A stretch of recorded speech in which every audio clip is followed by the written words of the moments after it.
दोस्तों ये ड्राइंग आपके लिए काफ़ी ज़्यादा इंपॉर्टेंट होने वाली है। या तो आप अपना घर बनवा रहे हैं या फिर आप एक सिविल इंजीनियर या एक आर्किटेक्ट हैं फ्रेशर। तो हमको ये नहीं मालूम होता है कि हमको किन किन ड्राइंग्स की रिक्वायरमेंट होती है घर बनाते टाइम।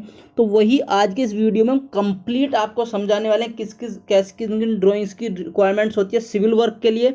सिविल ड्राइंग्स की किन किन ड्राइंग्स को आपको बनवाना चाहिए एक आर्किटेक्ट से, और साथ ही हम एक्सप्लेन भी करने वाले हैं इस हाउस प्लान के बारे में।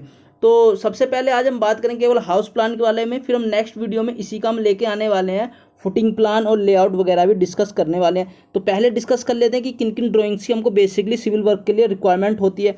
तो यहाँ पे सबसे पहले मैं दोस्तों अगर आपको बताऊँ, जब आपका प्लान बनता है तो सबसे पहले देखिए एक आपका होता है ग्राउंड फ्लोर प्लान यानी फ्लोर प्लान जिसको हम बोल सकते हैं। ये तो आप जितने फ्लोर्स बनवा रहे हैं उसके हिसाब से आपका फ्लोर प्लान बनता रहता है, ठीक है ना। अब उसके बाद हमको जो ज़रूरत होती है दोस्तों वो रिक्वायरमेंट होती है हमारे उसके फ्रंट एलिवेशन की, ठीक है ना। ये हमारा एक फ्रंट एलिवेशन इस तरीके का ड्राइंग बन जाता है। फिर हमको उसका सेक्शन काटना होता है कि हमको उसके सेक्शन काटे तो हमको कैसे वो दिखने वाला है, कि एक वर्क करते टाइम जो कि एक सिविल इंजीनियर को काफ़ी अच्छे से समझ में आ सकता है टेक्निकली बात करूँ, लेकिन आपको भी ज़रूरत होती है अगर आप उसका पैसा दे रहे हैं, ठीक है ना।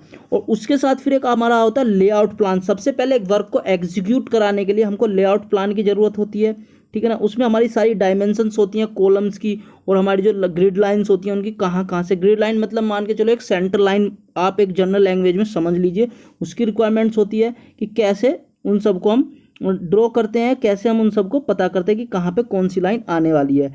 उसके बाद अगर मैं दोस्तों एक बात करूँ तो वो होती है हमारी फुटिंग प्लान। हमारा फुटिंग प्लान होता है कि हमको कहाँ कहाँ पे फुटिंग्स को अरेंजमेंट करना है, किस साइज़ के हमारे को फुटिंग्स प्रोवाइड करनी है, तो वो भी हमारा इसमें रिक्वायरमेंट होता है।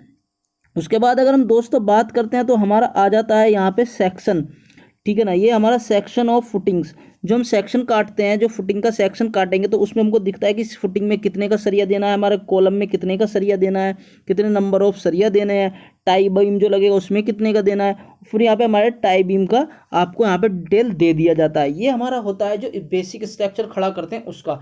फिर वो हमारा डिफरेंट एक फिर हमारी ड्राइंग्स बनती है पूरी आरसीसी की, और हमारे स्ट्रक्चर ड्राइंग बनती है जिसको हम स्ट्रक्चर ड्राइंग बोलते हैं, जिसके अंदर हमारा टोटल बीम स्लैब इन सब की ड्राइंग्स भी आती हैं, वो एक अलग से ड्राइंग्स बनती हैं। तो यहाँ पर हमारे को बेसिकली शुरू में काम स्टार्ट करने के लिए इतनी ड्राइंग्स की ज़रूरत होती है, समझ गए होंगे। तो अगर आपके में बन रहा है सेप्टिक टैंक वगैरह भी अगर आप बनवा रहे हैं तो उसकी भी आपको ड्राइंग्स की रिक्वायरमेंट होती है, वो भी आप अपने आर्किटेक्ट या सिविल इंजीनियर से जरूर मांग सकते हैं, ठीक है ना, सेप्टिक टैंक की। तो क्लियर हो गया होगा। तो अब